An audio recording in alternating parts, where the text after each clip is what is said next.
Close your eyes. Imagine a boat.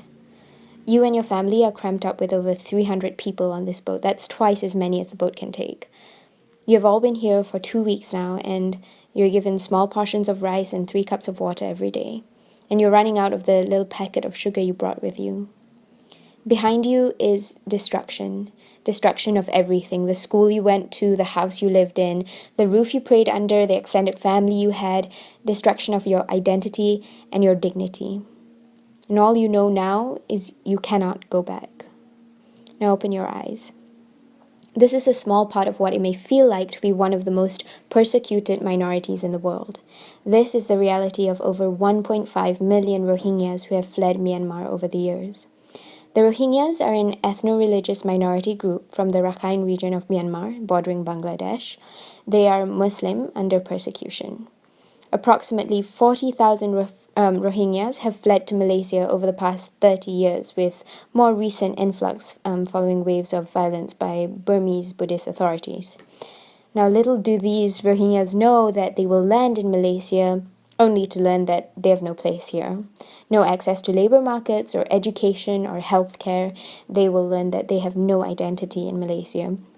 A policeman may stop them and he may ask them for an ID, and they will learn then that Malaysian authorities don't even recognize the Persons of Concerns card they're granted by UNHCR.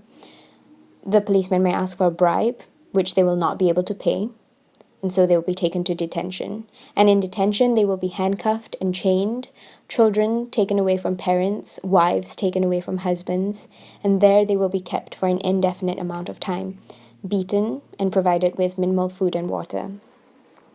So, Malaysians, we continue to place a hand on our heart and pride ourselves for our hospitality and diversity. Now, why do Rohingyas deserve to live this way? And how are we allowing this to happen right below our noses? Here is a call to action. We need to make Malaysia hospitable again. Currently, Malaysia is not a signatory of the 1951 UN Refugee Convention. As reported by the International Federation of Human Rights, the status of refugee is non-existent under Malaysian law. This leaves refugees and asylum seekers as equally subject to the Immigration Act as other undocumented migrants, such that if they unlawfully enter or remain in Malaysia, they are liable to being imprisoned, whipped, detained, and removed. Now, there are concerns that ratifying this convention would provide other Rohingyas with a pull factor to seeking asylum in Malaysia. Now, it is important for Malaysia, as current chair of ASEAN, to rally all ASEAN countries in making similar steps towards refugee protection and place similar pressures on Myanmar to address the issue so no one country is disproportionately burdened as a result.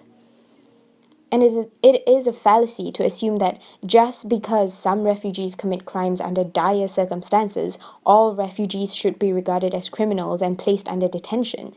The Malaysian Employers Federation reported that less than 10% of crime committed nationwide involved migrant workers.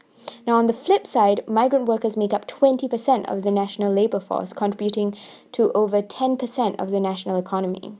Thus, Malaysia's Immigration Act must be amended to ensure all refugees are protected from discrimination and police brutality. Going further, we should ensure refugees are able to access labour markets so we can turn things around to be more productive.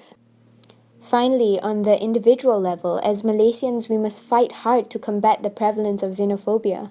We must find ways to build empathy by engaging with refugees and seeking to understand their reality. Then we must discuss among us about what is true and what isn't. Are refugees really all criminals? Is the status quo really good enough?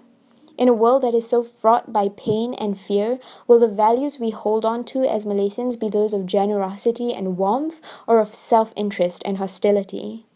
We must make Malaysia hospitable again.